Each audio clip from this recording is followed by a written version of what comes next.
Vamos a buscar en nuestras Biblias Deuteronomio capítulo 6.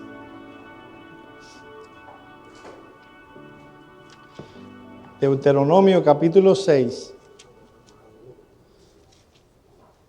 Para leer los versículos 4 al 9. Deuteronomio capítulo 6, versículos 4 al 9.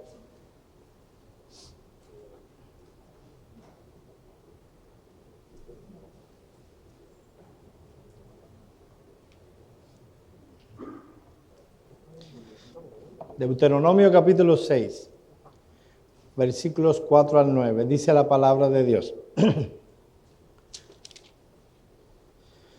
Oye Israel, Jehová nuestro Dios, Jehová uno es. Llamarás a Jehová tu Dios de todo tu corazón y de toda tu alma y con todas tus fuerzas. Y estas palabras que yo te mando hoy estarán sobre tu corazón, y las repetirás a tus hijos, y hablarás de ellas estando en tu casa y andando por el camino y al acostarte y cuando te levantes. Y las atarás como una señal en tu mano, y estarán como frontales entre tus ojos, y las escribirás en los postes de tu casa y en tus puertas. Vamos a orar. Padre nuestro que estás en los cielos, ante ti hemos venido para alabarte, exaltar tu grande y precioso nombre. Señor, queremos que tú seas glorificado en nuestro culto.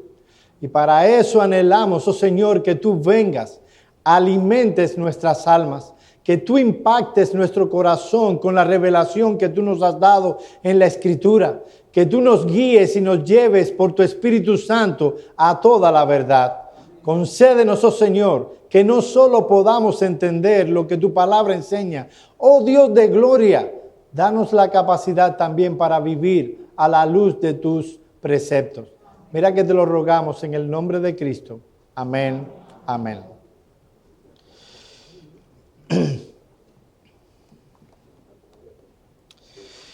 La madrugada del 26 de abril del año 1986, el reactor número 4 de Chernobyl en Ucrania tuvo lugar en ese reactor nuclear el mayor accidente de la historia nuclear. Estaban haciendo unas pruebas de seguridad cuando algo falló. Se produjo una especie de disgregación de combustible, seguida de una explosión, otra explosión a los 3 segundos de la primera. El efecto de este accidente ha sido tan amplio en su alcance que todavía hoy se ven las consecuencias. 160,000 kilómetros cuadrados están completamente dañados, contaminados. El daño terrible causado a la flora, a la fauna, a personas, no se puede aún cuantificar. Es una de las mayores catástrofes ambientales de la historia. Y mis amados hermanos, todo lo que se ha expuesto en este lugar a la radioactividad, a pesar de que han pasado 16 años, se han visto las consecuencias. Así de graves suelen ser los accidentes cuando la atmósfera es contaminada. La limpieza de la atmósfera en que vivimos es de suprema importancia para el desarrollo de la vida. Ahora, mis amados hermanos, esto no se aplica solamente en el área de la física y de la naturaleza. También eso sucede en el área espiritual. Cuando respiramos un aire contaminado espiritualmente hablando, y no estoy hablando de metafísica ni nada de eso. Estoy hablando cuando vienen enseñanzas erróneas a nuestra vida, eso traerá un impacto en nuestra vida práctica. A veces pensamos que las ideas no tienen consecuencias. No, mira, A veces enseñamos una doctrina y queremos ser específicos en esa enseñanza. Queremos seguir las palabras del apóstol Pablo, seguir la forma de las sanas palabras. Y nos dicen, no, es que ustedes son demasiado quisquillosos. No es tan importante una cosa o la otra.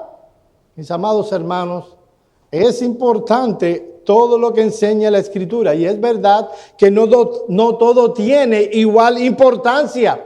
Pero nuestras ideas, nuestra comprensión de lo que enseña la Escritura va a impactar nuestra vida práctica. Y eso, mis amados hermanos, si hay un tema que ha sido afectado por el medio ambiente, que ha procurado la destrucción, es en el área de la familia. Desde hace algunos años hemos visto una oposición tajante, beligerante, contra la postura escrituraria acerca de la familia.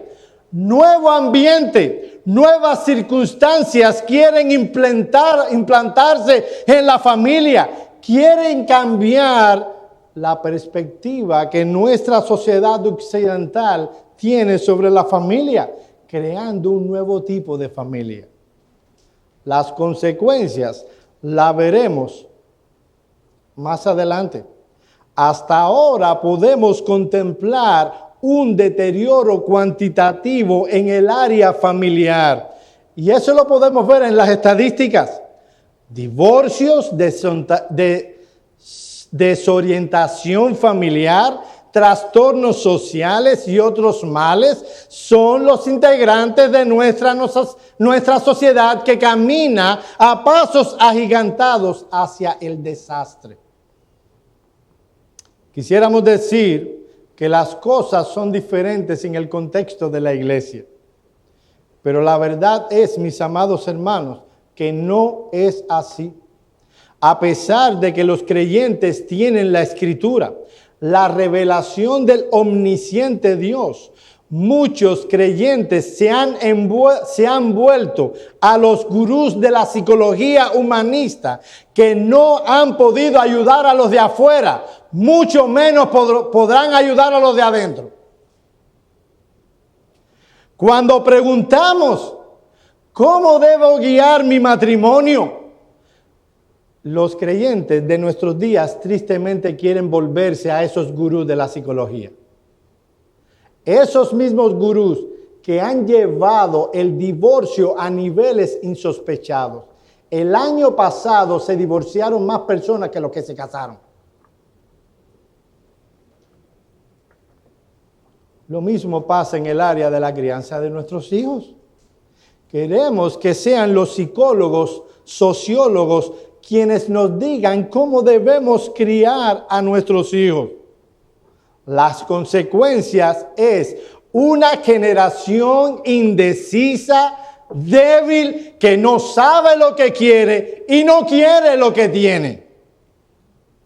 Veremos el mañana cómo vendrá. El domingo pasado comenzamos a considerar el tema de la crianza de los hijos desde una perspectiva bíblica. En el sermón anterior vimos que es deber de los padres pastorear y moldear el carácter de sus hijos. Para eso deben tener en cuenta y debe hacer uso tanto de la disciplina como de la amonestación verbal. En la mañana de hoy quisiéramos volver a este tema, pero ahora centrando nuestra atención en un aspecto sumamente importante: la adoración familiar. Este elemento trascendental para la instrucción de los hijos tristemente se ha relegado, no a un segundo plano. Está bien para allá. Mi propósito en esta mañana es dar algunos principios prácticos y teológicos que nos van a ayudar a la correcta aplicación de lo que debe ser la adoración familiar en la casa. Mis amados hermanos, esto es sumamente importante. Cuando hablamos de adoración familiar, hablamos de ese tiempo que usamos para instruir a nuestra familia acerca de Dios y de la vida. Si queremos que nuestros hijos tengan una perspectiva correcta y bíblica de cómo deben entender a Dios y cómo entender la vida, la adoración familiar ocupa un aspecto sumamente importante. Veamos en primer lugar el sustento bíblico para el devocional familiar. Puede llamarle devocional familiar, culto familiar, devoción familiar, como quiera que lo llamemos. Es ese tiempo en donde nos reunimos como familia para adorar a Dios y aprender de Dios. Y mi amado hermano, ¿por qué yo quiero empezar aquí? Porque yo quiero que tu conciencia esté cautiva de las Escrituras. Yo quiero que tú puedas llevar tu mente cuando llegues cansado a casa y no tengas deseo de sentarte a instruir a tus hijos, tú venga a tu mente estos textos, porque eso es lo que Dios espera de ti. Sobre todo si eres el hombre de la casa. Y yo sé, mi amado hermano, que esto trae una tremenda presión sobre los hombres. Porque en todas las cosas que se deben dedicar, ahora yo te voy a llamar, te voy a instar a que estudies las Escrituras. Porque ¿cómo instruirás a tus hijos si tú no dominas el material, si tú no dominas el tema? Podemos decir sin temor a equivocarnos, oye esto, que la devoción familiar o el culto familiar o las devociones familiares fue la primera institución corporativa que Dios realizó. Antes de crear el Estado, antes de crear la misma iglesia, Dios creó una familia y esperaba que en esa familia se comunicara la palabra de Dios. Eso allí lo vemos en el huerto del Edén. Dios puso a Adán en el huerto, le dio una orden y Dios esperaba que Adán traspasara esa orden, esa palabra a la siguiente generación o a los demás que formarían parte de su familia. Miren lo que dice Génesis capítulo 2, versículos 15 al 17. Yo quiero que vayas ahí. Génesis capítulo 2, versículos 15 al 17. Y yo sé, mis amados hermanos, que todos hemos leído muchas veces esta historia. Aquí lo que vemos, básicamente, la historia de la caída es la historia de una familia caída. Una familia que determinó no seguir las directrices de Dios. Miren lo que dice este texto. Tomó pues Jehová Dios al hombre y lo puso en el huerto del Edén para que lo labrara y lo guardase. Y mandó Jehová Dios al hombre diciendo, de todo árbol del huerto podrás comer, mas del árbol de la ciencia del bien y del mal no comerás, porque el día que de él comieres ciertamente morirás.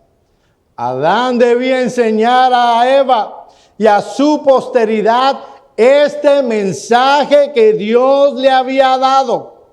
Es interesante que en Génesis capítulo 4, versículo 26, se implica cómo el nacimiento de un ser humano trajo de regreso los hombres a la adoración familiar. Miren lo que dice Génesis 4, 26. Los hombres comenzaron a invocar el nombre de Jehová. Si seguimos leyendo el libro de Génesis, más adelante encontramos a Noé creando un altar junto a su familia, ofreciendo sacrificios a Dios. Génesis 8:20. Y edificó Noé un altar a Jehová y tomó de todo animal limpio y de toda ave limpia y ofreció holocaustos en el altar. Noten que el sacrificio no fue personal, tenía que ver con su familia también. En Génesis 12, 7 al 8 encontramos también una imagen igual, pero ahora es Abraham Dice este texto, y apareció Jehová a Abraham y le dijo, a tu descendencia daré esta tierra. Y edificó allí un altar a quien le había aparecido.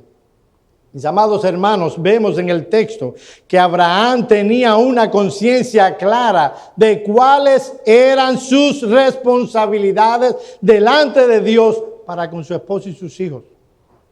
Más adelante, Isaac siguió el ejemplo de su padre y en Génesis 26-25 se nos dice que él también edificó un altar e invocó el nombre de Jehová, dice el texto, y plantó allí su tienda y abrieron allí los siervos de Isaac un pozo. En el caso de Jacob encontramos una referencia directa a la adoración familiar en Génesis capítulo 35 versículos 1 al 3. Miren este texto. Dijo Dios a Jacob, levántate y sube a Betel y quédate allí y haz allí un altar a Dios que te pareció cuando huías de tu hermano Esaú. Entonces Jacob dijo a su familia y a todos los que estaban con él, quitad los dioses ajenos que hay entre vosotros y limpiaos y mudad vuestros vestidos y levantémonos y subamos a Betel y haré allí un altar al Dios que me respondió en el día de mi angustia y ha estado conmigo en el camino que he andado. ¿Notaste eso? Aquí vemos a un hombre de verdad que viene delante de su familia y no es democrático. Nos dice, mira, ¿ustedes quieren servir al Señor? ¿Quieren ir a adorar conmigo? Si quieren pueden hacerlo. No, él no hizo tal cosa. Él les dijo, hey, Dios ha mandado que sea Dios adorado en Betel. Todos deben eliminar los dioses y deben ir conmigo a adorar al Dios que me ha bendecido y que me ha traído hasta aquí. Mira, si a un hombre se le ocurre hacer eso con un adolescente, lo quieren quemar en la hoguera. Mis amados hermanos, hombres, déjenme decirles esto. Dios ha delegado su autoridad en nosotros. Y nuestra familia debe adorar a Dios con nosotros. Esto no es un asunto si ellos quieren. Esto no es un asunto si ellos le apetece. Esto es un asunto de obedecer la autoridad de Dios. Hombres, ¿saben lo que pasa? A veces no nos ganamos, aunque eso es delegado de parte de Dios, pero no nos ganamos el derecho de exigirle a nuestra familia que tiene que adorar a Dios. Cuando tu hijo de adolescente, cuando tu hijo mayorcito, se le ocurra la peregrina idea, papi, yo no quiero ir más a la iglesia y tú se lo permitas, tú estás pecando contra Dios. Él y tú. Si alguien no quiere ir a la iglesia en tu casa, esa puerta está libre. Pero en esta casa se adora al Dios del cielo. Y yo voy a dar más textos al respecto. Pero vemos aquí a Jacob diciéndole a su familia cómo son las cosas. Él tenía la autoridad delegada de parte de Dios.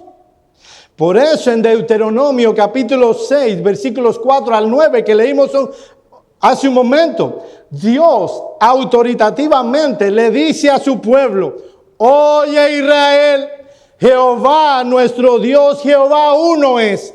Llamarás a Jehová tu Dios con todo tu corazón y con toda tu alma y con todas tus fuerzas. Y estas palabras que yo te mando hoy estarán sobre tu corazón.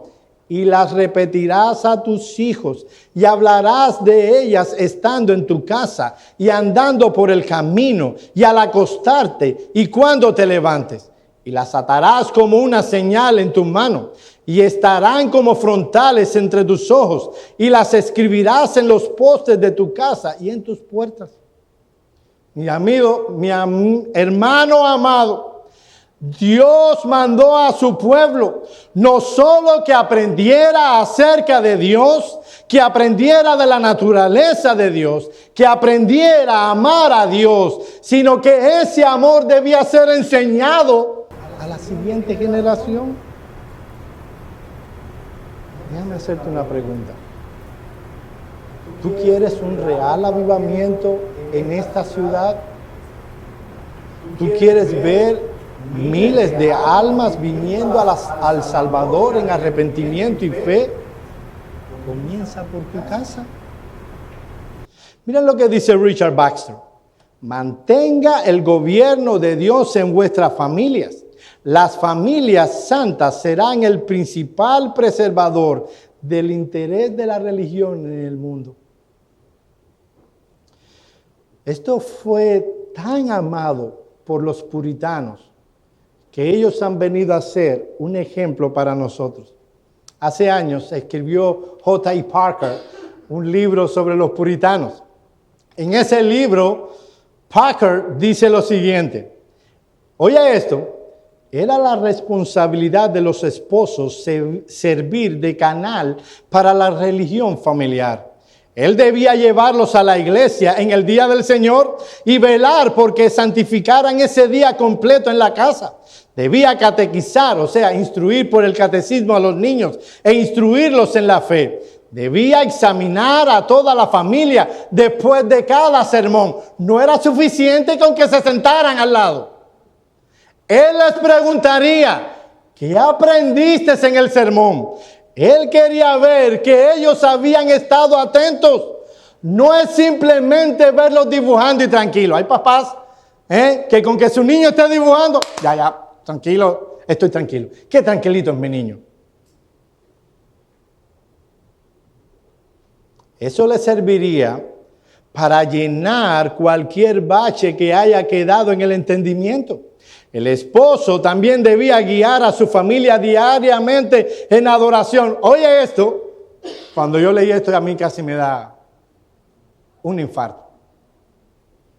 Preferiblemente 2 veces al día. Debía sentar el ejemplo de piedad en todo momento y en todos los asuntos.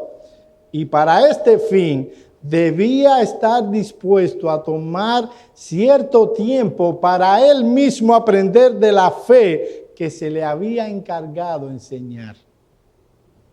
Mis amados hermanos, cuando uno ve las épocas más gloriosas de la historia del cristianismo, cuando vemos esas épocas donde podemos encontrar en la iglesia y en la sociedad renovado interés por la piedad y por hacer la voluntad de Dios, vemos que hay un paralelo entre ese espíritu y las devociones familiares. Cuando los miembros de la iglesia descuidan este deber, inevitablemente van a venir sobre la iglesia días oscuros en la siguiente generación. Esa ha sido la experiencia del pueblo de Dios en incontables ocasiones. Hermanos, es por esto que Dios mandó a los padres que no descuidaran la instrucción religiosa. Miren lo que dice el Salmo 78, 5 al 7. No lo busques, óyelo. Él, hablando de Dios, estableció testimonio en Jacob y puso ley en Israel, la cual mandó a nuestros padres que la notificasen a sus hijos para que lo sepan la generación venidera y los hijos que nacerán, a fin de que pongan en Dios su confianza y no se olviden de la obra de Dios. Mis amados hermanos, no hay opción. Si descuidamos este deber, la siguiente generación se olvidará de Dios. Mis amados hermanos, yo espero no sonar muy simplista en lo que estoy diciendo, pero pensemos por un momento en la sociedad americana, a dónde ha llegado. Esta sociedad, este país, fue fundada sobre bases cristianas. Y la pregunta es, ¿qué pasó? Mis amados, ¿sabes qué pasó? Que en el punto en que los cristianos descuidaron este deber y quisieron ser un poco más democráticos con sus hijos, ¡Ah! Tenemos la siguiente generación que no quiso saber nada acerca de Dios. Mis amados hermanos, déjenme decirle una cosa. Hacer un culto familiar no garantiza que la siguiente generación será cristiana. Pero esa persona podrá estar delante de Dios y decir, fue por la impiedad de este hijo mío que él no te siguió, pero no fue ni por falta de ejemplo, ni por falta de instrucción. Lo que pasa es que muchas veces ni siquiera podemos decir eso, porque hemos sido negligentes en instruir a nuestros hijos. Nos quejamos de cómo andan las cosas y todavía algunos sueñan con un cambio político.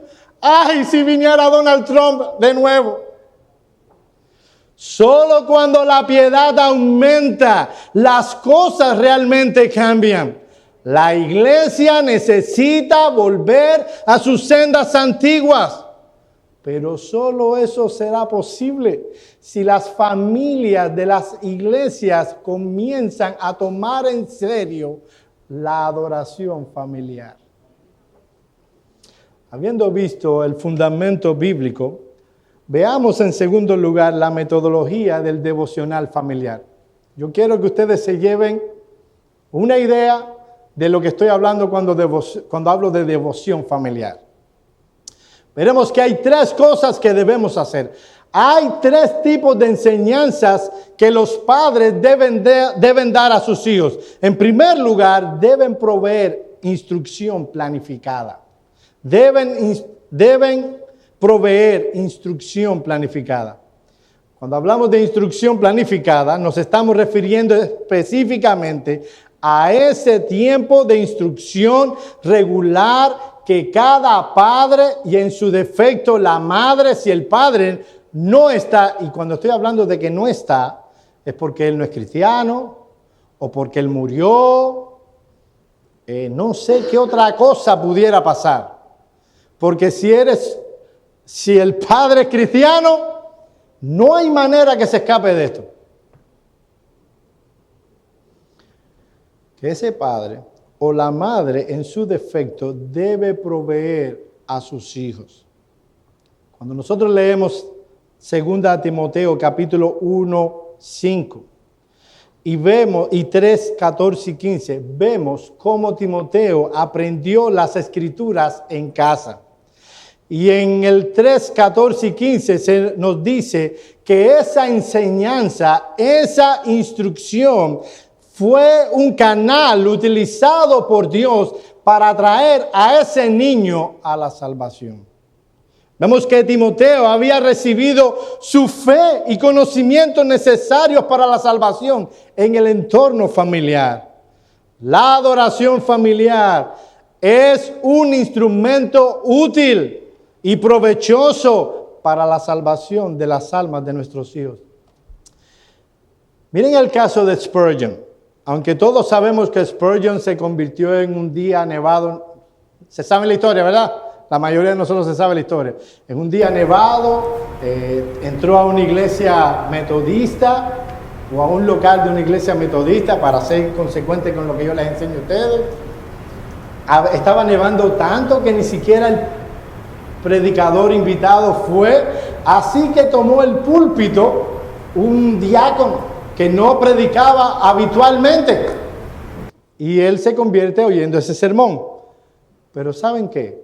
Spurgeon dice en su autobiografía que lo más determinante, el canal, el medio, el instrumento más determinante para la conversión de Spurgeon tenía que ver con su casa. Miren lo que dice Spurgeon en su autobiografía.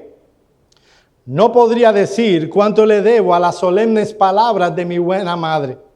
Nos sentábamos alrededor de la mesa y leíamos versículo por versículo y ella nos explicaba las escrituras. Ya terminado esto, venía el tiempo de las súplicas. Teníamos porciones del libro de Baxter llamado A los Inconversos, lo cual era leído con cierto énfasis. Y entonces se nos preguntaba, ¿cuánto tiempo pasaría antes de que pensáramos seriamente en nuestra condición?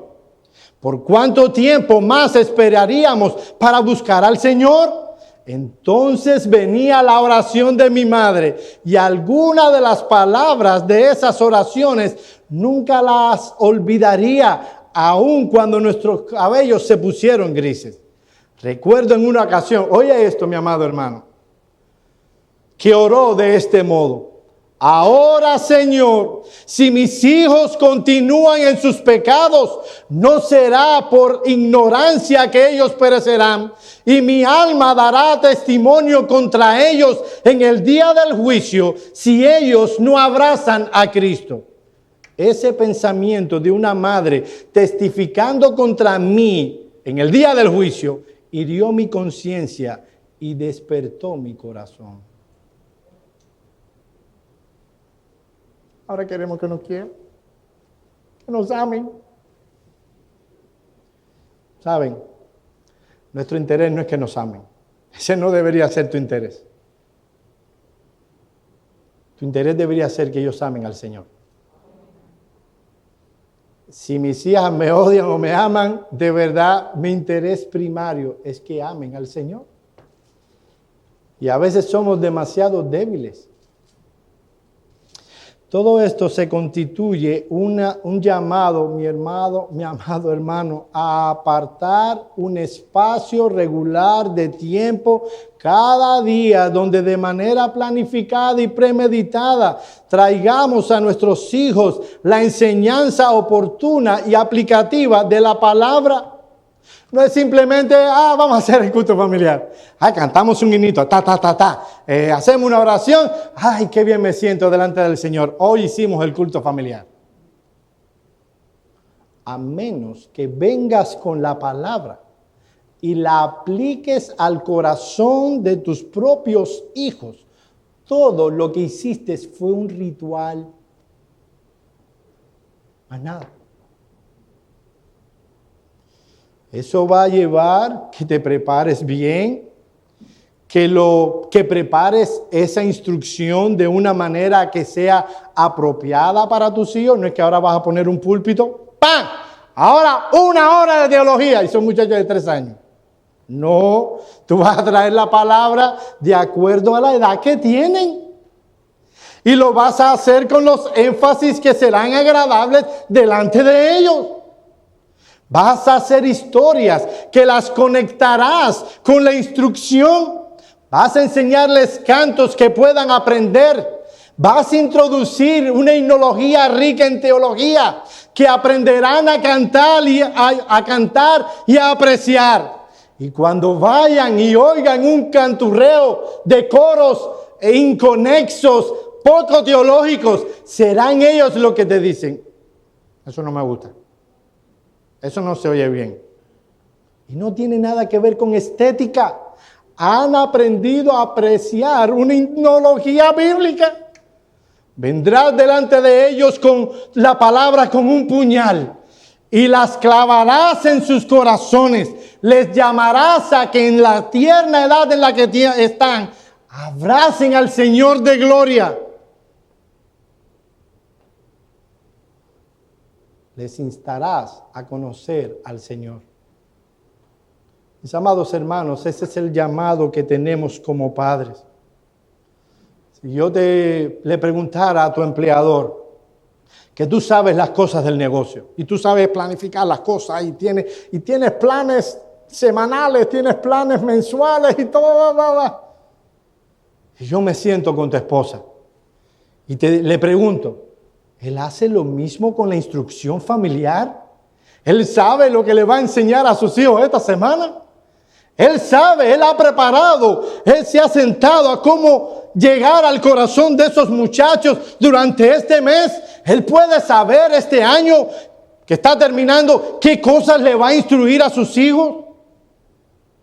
Si tú sabes más y puedes planificar más lo que tiene que ver con tu trabajo que lo que tiene que ver con el alma de tus hijos, mi amado hermano, usted dará cuenta a Dios por lo que está haciendo.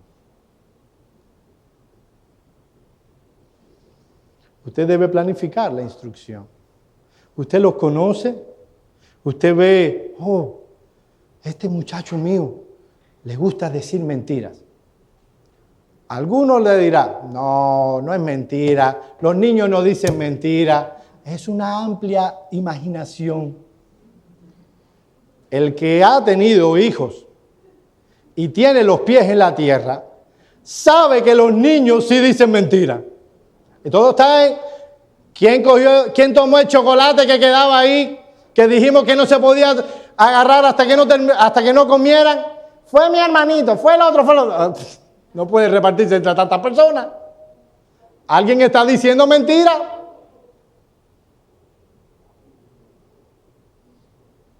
Dios nos ha llamado a los hombres a instruir bíblicamente a sus hijos. En segundo lugar, ya vimos que debe haber una instrucción planificada. En segundo lugar, debe haber una instrucción no planificada. ¿A qué nos referimos? Bueno, estamos hablando de esa instrucción que no ha sido preparada por nosotros anticipadamente. Tiene que ver con la vida. Aprovechamos el día, las cosas que suceden para traer un mensaje bíblico a la mente de nuestros hijos. Mira lo que dice Deuteronomio capítulo 6, que dice que debemos instruir a nuestros hijos al andar por el camino, al estar en el campo, al levantarnos, al acostarnos, etc. Eso es lo que nosotros vemos en el libro de Proverbios. A un padre diciéndole a su hijo, ve a la hormiga, oh perezoso. Y me imagino a Salomón caminando por el campo con su hijo y de pronto ve no es manada, las hormigas no tienen manada, no sé qué es, una colonia de hormigas y ve a una hormiguita chititica con un grano de arroz. ¿No han visto eso? Es impresionante, pueden cargar 3 veces el peso cargándola para guardarla. Y Salomón aprovechando eso para decirle, mira la hormiga que guarda sus alimentos para cuando venga el invierno. Hay tanto de eso en el libro de Proverbios, mis amados hermanos. Lo que estamos diciendo es que vamos a aprovechar todo lo que acontece en nuestro día para traer nuestros hijos, ideas, enseñanzas de Dios que vean más allá de lo que sus ojos naturales pueden ver. Vean a un Dios que está por encima de todas las cosas, gobierna todas las cosas y que tiene que ver con la vida, con lo diario. Hay un libro que, gracias a Dios, recientemente fue traducido al español de John Abbott. Creo que lo vendimos aquí en algún tiempo. Se llamó La Madre en el Hogar. Miren lo que dice John Abbott acerca de cómo usar nuestro día para impactar el corazón de nuestros hijos. Dice, nuestros sentimientos varían con las circunstancias que hay a nuestro alrededor. En alguna noche oscura y tempestuosa, guías a tu pequeño a su habitación. La lluvia golpea violentamente las ventanas. Se escucha el silbido del viento en la esquina de la morada. Afuera todo es oscuridad y lobreguedes. La mente del niño es necesariamente afectada por esa violencia de los elementos atmosféricos. Y lo primero que va a sentir es temor. ¿Cómo hacemos nosotros? A lo mejor estoy ejemplificando solo a los cubanos. Pero llegamos, aquí está el machazo de la familia. Se para casi como si fuera un héroe de Marvel. Le toma la mano al muchacho y el muchacho está aterrado con toda esa ambientación. Y lo que le enseña es lo siguiente. Tú eres un hombre y los hombres no tienen miedo. Vaya para su cama. No es así como le hablamos a los muchachos. Miren a John Abbott enseñándonos cómo aprovechar un contexto así. Usted debe aprovechar esta oportunidad para inculcarle algunas lecciones acerca de la confianza en Dios. ¿Ven la diferencia? Nosotros le decimos, los hombres no lloran. Sí, los hombres lloramos. ¿Los hombres no tienen miedo? Sí, en ocasiones tenemos miedo. El problema no está en confiar, en que él aprenda a confiar de su masculinidad, sino que aprenda a confiar en Dios. Hijo mío, debe decirle, es Dios quien hace el viento que sopla y que caiga la lluvia. Ni tu padre ni yo podemos hacer que la tormenta se detenga o que aumente su violencia. Si Dios lo deseara, Él podría hacer que el viento sople con tal furia que golpee todas las ventanas y destruya la casa. Pero Dios puede cuidar de ti. Nadie más puede hacerlo. Espero entonces que ores a Dios para que te proteja a ti, a tu madre y a mí en esta noche. Cuando Dios lo ordene, la tormenta cesará, las nubes desaparecerán y todo se calmará. Y la brillante luna y las parpadeantes estrellas brillarán otra vez. Lo que ha hecho esta madre no es otra cosa que impartir a su hijo instrucción religiosa en muchos sentidos. Le ha hablado que Dios tiene el poder para cuidarle, no importa las circunstancias, y que debe ser en Dios donde debe estar la confianza, ni siquiera en sus grandes padres, porque ellos nos ven como gigantes, son chiquiticos. Dios es un ser únicamente, es el único ser que puede gobernar las inclemencias del tiempo y protegernos en medio de ellas. Pero también les habla del amor y del cuidado de Dios para sus criaturas, no solo de su poder. Y aún le habla a él de que ella como madre entiende sus aflicciones y es sensible a ellas. Les está mostrando en una imagen gráfica la misericordia y la compasión de Dios. Ese es el ejemplo que debemos mostrar. En el Salmo 103, versículos 13 y 14 dice, como el Padre se compadece de los hijos, así se compadece Jehová de los que le temen, porque Él conoce nuestra condición, se acuerda que somos polvo. Mis amados hermanos, hay muchos creyentes que han tenido que luchar por entender la misericordia y el perdón de Dios en sus vidas, y se debe a que tuvieron padres que no pudieron transmitir y ejemplificar lo que significa compasión. Eran hombres y mujeres duros, insensibles, y ellos pensaron que Dios también es así. Miren lo que dice Jim Fleming en un libro que escribió llamado El corazón de una madre. Mis amados hermanos, estos libros, qué triste que no se escribieron acerca de los padres también, pero obviamente estos pastores escribieron sabiendo que las madres son las que más tiempo pasan con los niños. Miren lo que dice John Fleming. Nuestros días están llenos de oportunidades para compartir la verdad espiritual con nuestros hijos. Podemos utilizar los incidentes cotidianos como un trampolín para ello, explicándoles cuando les bañemos que Jesús nos lavó de nuestros pecados, o hablando de la parábola de la buena tierra mientras trabajamos en el jardín, o contándoles que Cristo sabe el número de los cabellos mientras le peinamos. El cortar el pan puede ser un marco ideal para decirles que Jesús es el pan de vida y que no solo del pan vive el hombre. Por todas partes hay semillas de verdad que esperan ser plantadas en la mente de tu hijo. ¿Qué está pasando? Que nosotros estamos muy tranquilos con que el muchacho esté con... En vez de hacerlo a ellos partícipes de nuestro día, para poder nosotros instruirlos en el temor del Señor.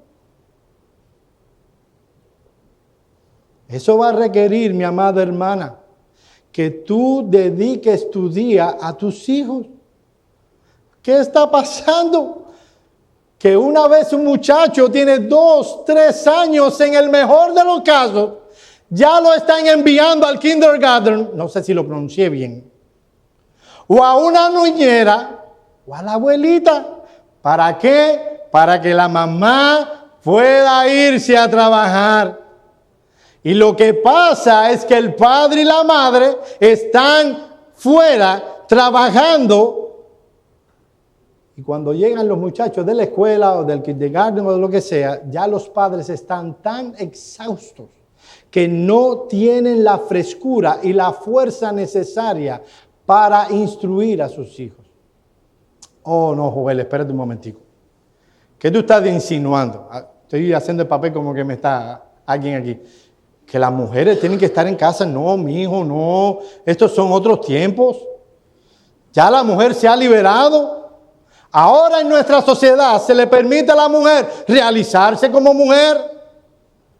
Hermano amado, mi hermana, eso es un engaño y una falsedad.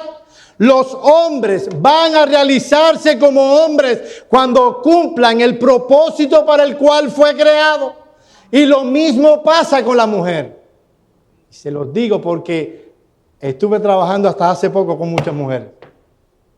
Y todas lloraban mientras trabajaban porque habían dejado a su hijo de 3 meses de edad con un extraño para que lo cuide. Y estaban llorando literalmente, extrañando a su bebé, sabiendo que no debían estar ahí, debían estar con él.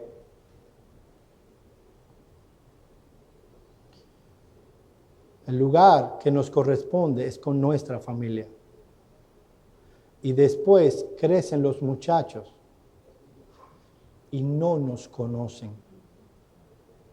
Porque no hemos tomado el tiempo para que nos conozcan. Fíjense, no estoy hablando ni siquiera de que conozcan al Señor. Habiendo visto que la instrucción debe ser planificada, debe ser no planificada, hay un elemento más antes de terminar mi sermón. Y es que tú estás dando ahora a tus hijos una instrucción indirecta. Cuando hablamos de instrucción indirecta, nos referimos al ejemplo. Mis amados hermanos, ¿qué ejemplo están viendo ellos en ti? Imagínate que esa historia que tomamos de John Abbott, de una noche donde hay una tormenta. Imagínate que ese niño ve a su padre temblando. No importa lo que su mamá le va a decir. No, confía en el Señor, que Él tiene poder. Él está viendo a un hombre temblando. Miren de nuevo Deuteronomio 6 al 9. Y estas palabras que yo te mando hoy estarán sobre tu corazón. Y las repetirás a tus hijos. Y hablarás de ellas estando en tu casa. Y andando en el camino. Y al acostarte y cuando te levantes. No sé si notaste cuál es la progresión. Primero, esas palabras deben estar en el corazón de los padres. Dice, estas palabras que te mando hoy estarán en tu corazón. Y entonces las enseñarás a tus hijos.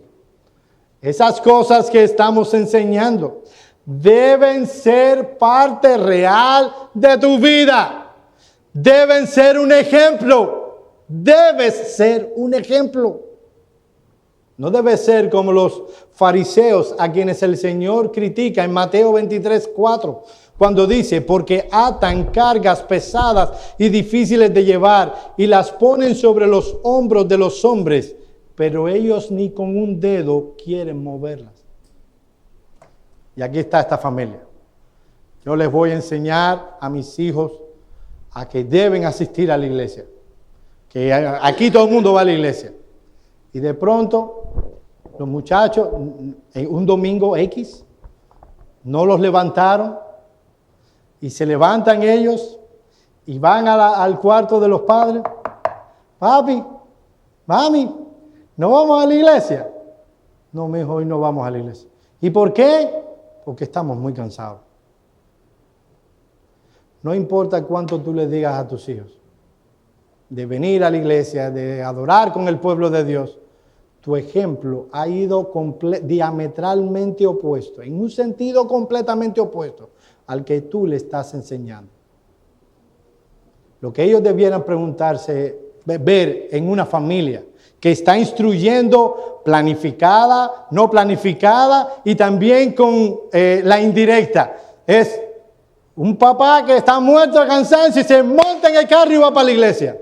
Y ellos dirán, pero papi, ni hoy que estás cansado, mi hijo, ni hoy. Una vez, en una ocasión,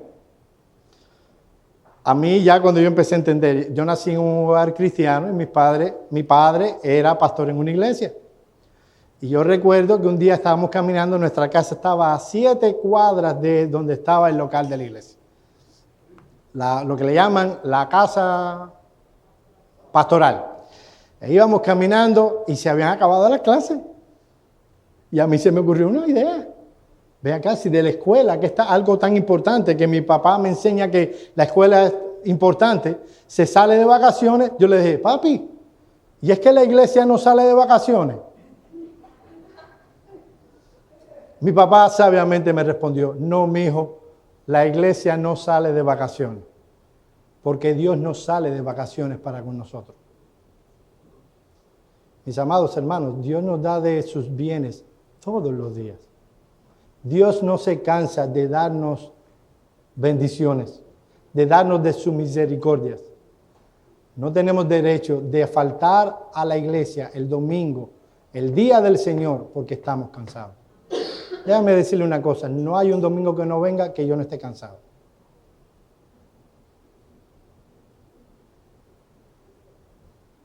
Y venimos todos. Y hay aquí hermanos que yo sé que están cansados, que no se duermen por los gritos, y algunos se duermen con mis gritos. Y aquí están. Miren lo que dice Abbott una vez más. Es ciertamente vano esperar que podrás inducir a tus hijos a fijar sus afectos en la vida venidera, mientras los tuyos están fijos en esta. Tu ejemplo en tal caso neutralizará toda la influencia e instrucciones. Como también alguien ha dicho, lo que somos los progenitores causa un mayor impacto en nuestros hijos que lo que hacemos. Mis hijos, pon tu mente en las cosas venideras, en la vida venidera. Pon tu mente en la eternidad.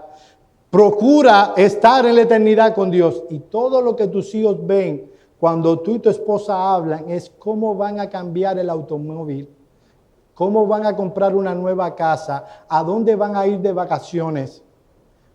Repito, aclaro, no es que hablar de esas cosas sea malo. Pero si tus hijos te oyen a ti y a tu esposa hablando solo de eso, ellos dirán, mi padre y mi madre son unos hipócritas.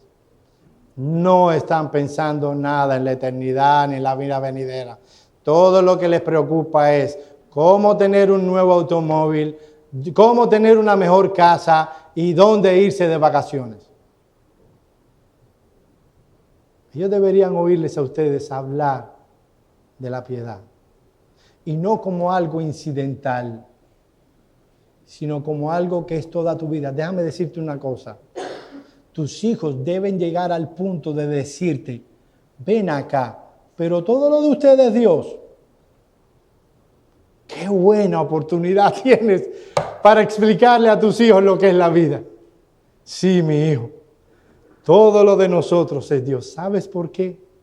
Porque cuando nosotros andábamos en nuestros delitos y pecados y éramos esclavos de nuestras pasiones y nuestros pies se conducían al cielo, entendimos y descubrimos que Cristo, la segunda persona de la Trinidad, vino, tomó la naturaleza humana y murió en una cruz para que yo pudiera tener vida eterna y me compró para Él. Sí, hijo mío, todo lo de nosotros es Dios.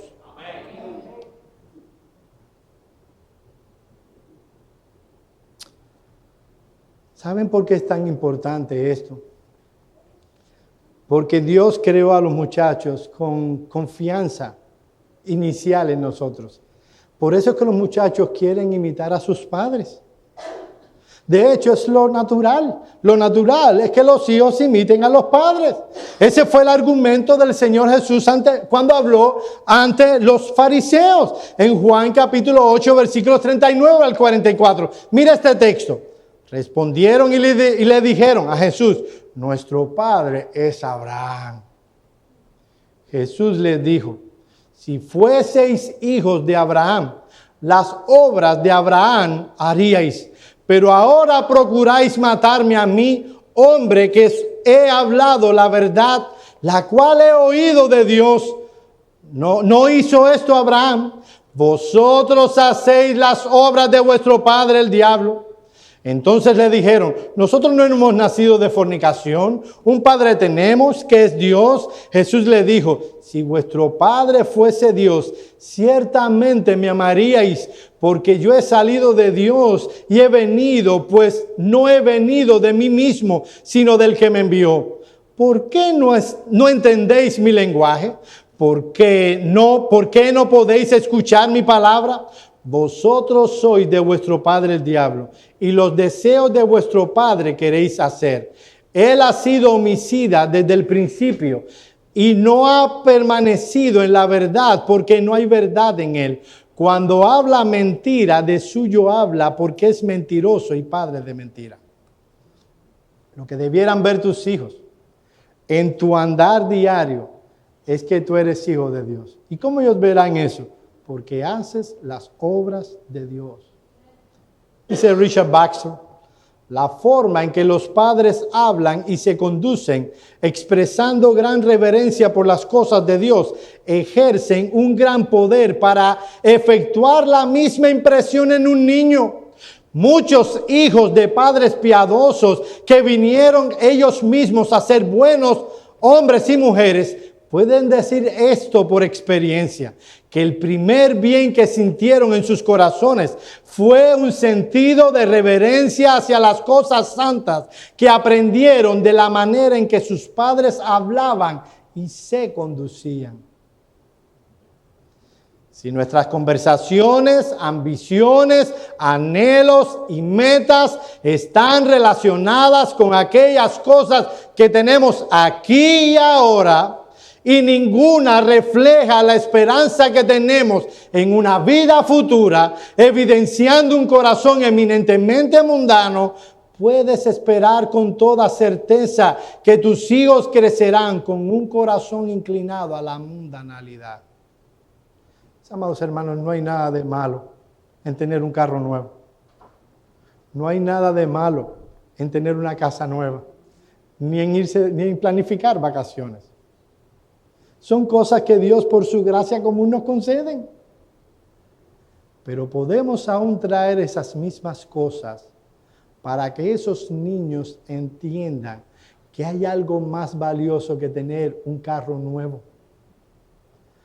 Y es tener la vida eterna.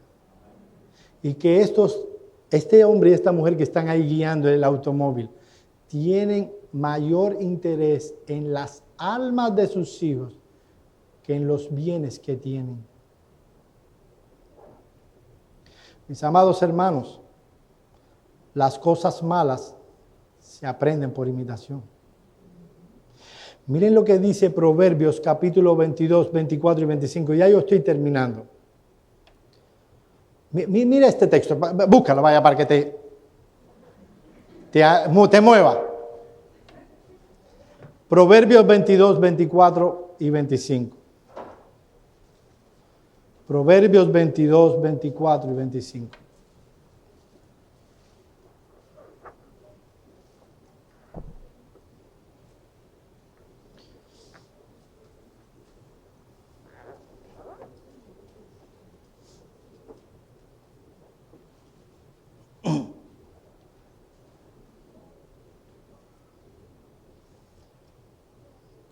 No te entremetas con el iracundo, ni te acompañes con el hombre de enojos, no sea que aprendas sus maneras y tomes lazo para tu alma. ¿Por qué es importante con quién andamos? Mis amados hermanos, sin darnos cuenta podemos aprender sus maneras. Si eres un mal ejemplo para tus hijos, si él ve una dualidad entre lo que tú manifiestas aquí en la iglesia y lo que ellos ven en ti todos los demás días, ellos no van a aprender lo que ven de ti aquí en la iglesia, ellos van a aprender lo que tú le estás enseñando con tu ejemplo en casa. Por eso Proverbios 13:20 dice, el que anda con sabios, sabio será, mas el que junta con necios será quebrantado. Hay una tendencia en nuestros corazones a imitar otros patrones, sobre todo si son hijos en el contexto del hogar. Ellos preferirán imitarnos a hacer lo que nosotros les decimos. Conclusión. Mis amados hermanos, yo espero que en estos 2 sermones tú captes la idea que hemos traído, por un lado, de que es deber de los padres moldear el carácter de sus hijos, por el otro lado, es deber de los padres instruir bíblicamente a sus hijos. Y deberías morirte por eso. Habrán cosas que tú, mira, a mí tengo mucho trabajo, o esto está, la vida es complicada, y tú puedes echarla a un lado, esto lo voy a echar a un lado. Hay algo que no deberías nunca desechar, y es la instrucción que debes darle a tus hijos.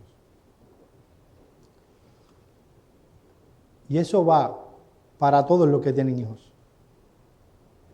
No importa qué tan grandes son. Mi amado hermano, déjenme decirles esto.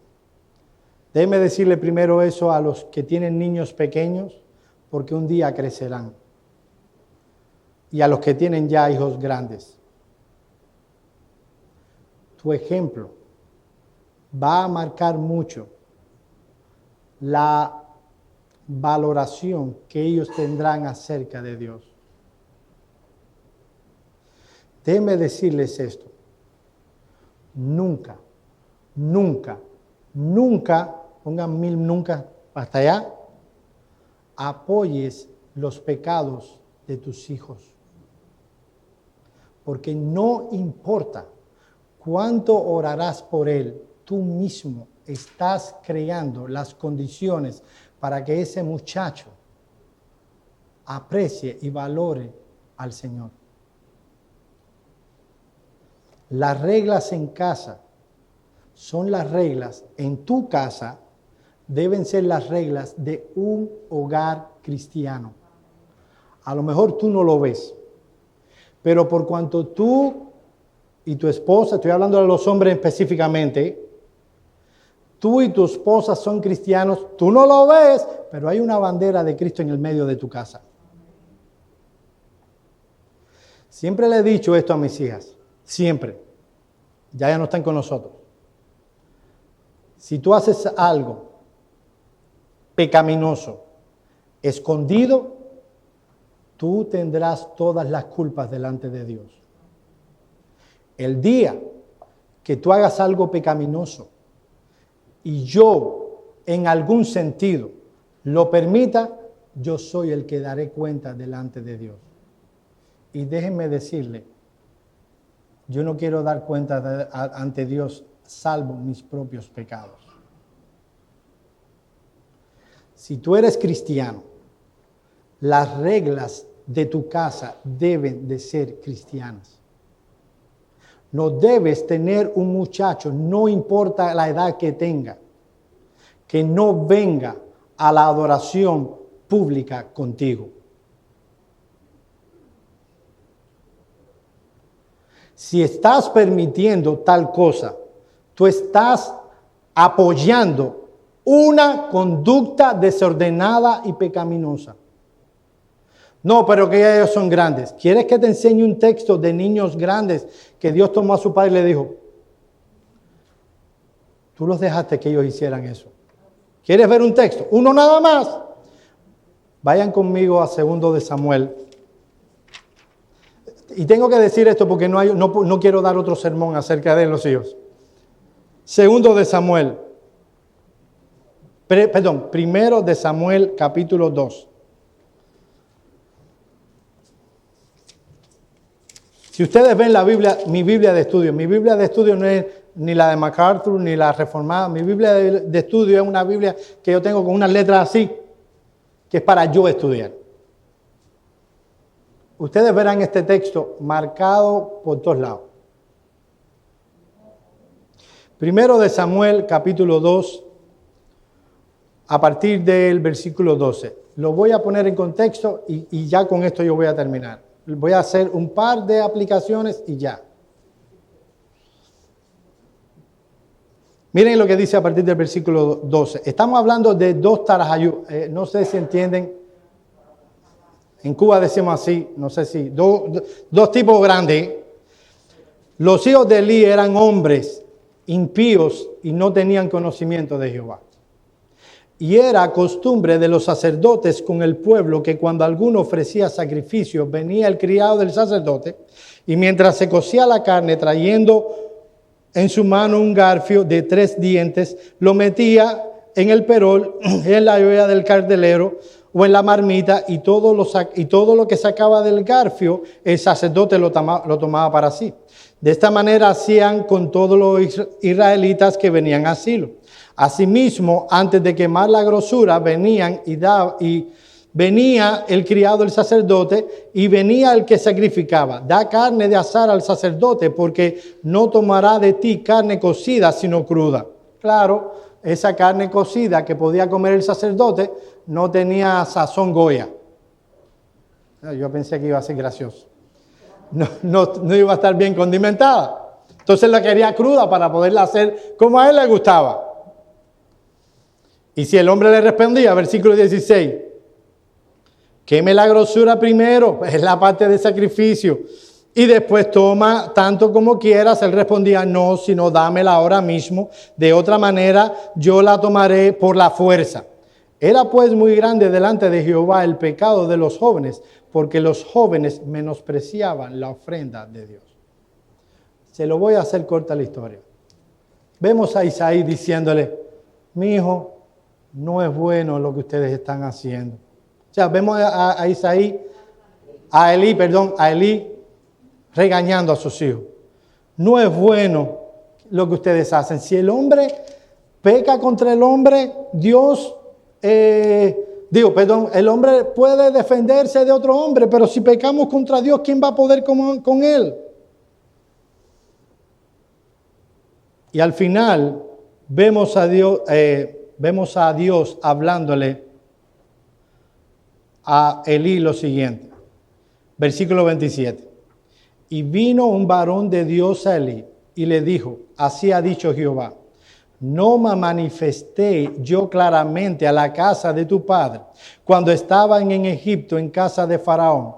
Y yo le escogí por mi sacerdote entre todas las tribus para que ofreciese sobre mi altar y quemase incienso, llevase éfod delante de mí y di en la casa de tu padre todas las ofrendas de los hijos de Israel. ¿Por qué habéis hollado? Le está hablando Elí. Mis sacrificios y mis ofrendas que yo mandé a ofrecer en el tabernáculo, y has honrado a tus hijos más que a mí, engordándoos de lo principal y de todas las ofrendas de mi pueblo, de Israel, mi pueblo. La conclusión de Dios es, tú has honrado más a tus hijos que a mí. Tú has permitido el pecado de ellos. Y hay una parte en el texto que dice, y no los has estorbado. O sea que estorbarlos es más que simplemente decirle, no está bien. Mis amados hermanos, nosotros tenemos una bandera en nuestra casa. No, estoy hablando simbólica, todos nosotros. Una bandera que fue la que levantó Josué cuando dice, yo y mi casa serviremos a Jehová. Él no preguntó a mis hijos, ¿ustedes qué? ¿Ustedes quieren? Y obviamente cuando Josué murió, ellos fueron unos impíos que no pudieron ponerlo de juez.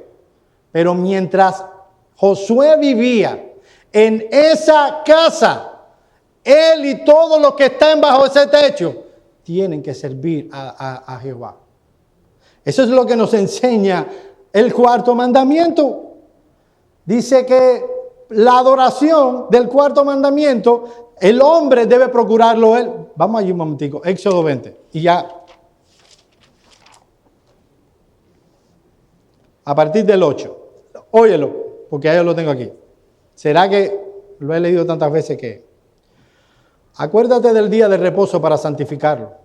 6 días trabajarás y harás toda tu obra, mas el séptimo día es reposo para Jehová tu Dios. No hagas en él obra alguna, tú, ni tu hijo, ni tu hija, ni tu siervo, ni tu criada, ni tu bestia, ni el extranjero que está dentro de tus puertas. Porque en 6 días hizo Jehová los cielos y la tierra, el mar y todas las cosas que en ellos hay, y reposó en el séptimo día. Por tanto, Jehová bendijo el día de reposo y lo santificó. Y si el hijo mío está grande, no hagan en él obra alguna, tú, ni tu hijo, ni tu hija, ni tu criada. Tú eres responsable de levantar los mandamientos del Señor dentro de tu casa.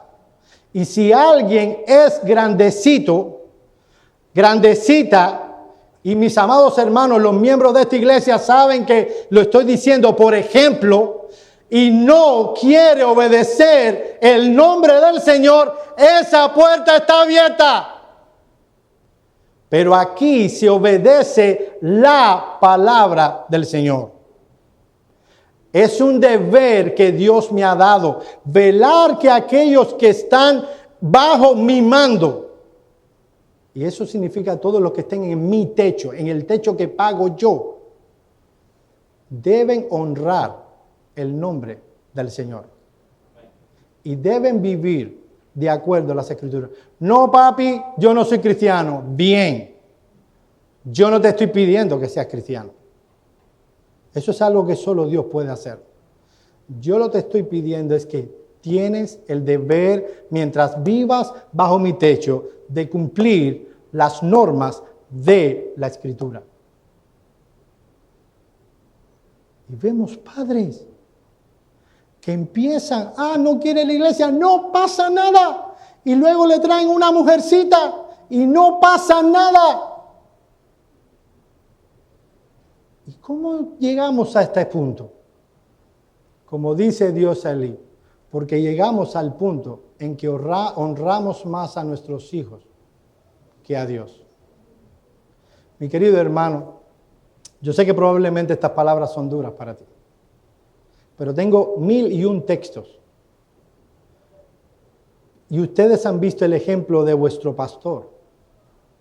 Y nadie puede decir que yo no amo a mis hijas. Pero yo amo más a Dios. Ese es el tipo de amor que Dios pide de todo el que dice que es hijo de Dios. Jesucristo dice en Lucas capítulo 14 que si hay alguien que no aborrece a su padre, a su madre, a sus hijos, más y no ama más a Cristo, no es digno de ser discípulo de Cristo. No puedes amar más a tus hijos que a Cristo. ¿Y cómo le manifestamos la misericordia y la compasión? ¿Sabes? Cuando tú te paras frente a tus hijos y tú no le permites sus pecados, tú estás mostrando misericordia y compasión. Cuando Dios castiga a los suyos por el mal que hacen, lo hace porque tiene compasión y misericordia con los suyos. Cuando Dios castiga este mundo que creó, es por misericordia y compasión. No es por misericordia y compasión que Dios alguna vez pasará por alto el pecado de los suyos. Él diga que haga eso, estará dejando manifestar su misericordia y su compasión. Cuando Dios dice en su palabra que es menester que el juicio de Dios comience por la casa de Dios, lo hace por misericordia y compasión. Cuando hablamos que los homosexuales están pecando contra Dios, lo hacemos por misericordia y compasión, no por odio. A menos que aprendamos a implantar las reglas de Dios en nuestro hogar. Y eso comienza instruyendo, dedicándole tiempo y manteniendo los estándares de la fe en nuestro hogar, nosotros no veremos un cambio en esta sociedad. Quiera Dios, mis amados hermanos, que ustedes hayan entendido las cosas que he estado diciendo en estos 2 sermones. Y perdónenme si fui más vehemente de lo que usualmente soy. Es porque el alma de nuestros hijos es un tema importante. ¿No es importante para ti?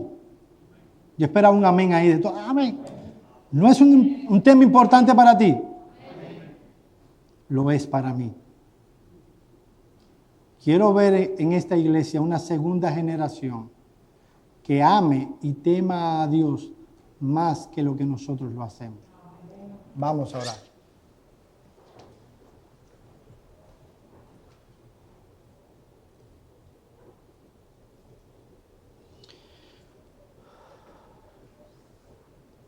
Padre nuestro que estás en los cielos, vengo delante de ti como representante de este pueblo. Te pedimos perdón, Dios de gracia, porque no hemos hecho todo lo que podemos para atraer a nuestros hijos a ti. Señor, tenemos que reconocer que no hemos sido ejemplos vívidos de lo que es la verdadera piedad. Tenemos que reconocer que no hemos instruido a nuestros hijos diligentemente, que no hemos puesto reglas claras, fidedignas a la palabra de Dios en nuestra casa, que hemos dejado entrar el pecado en nuestras casas.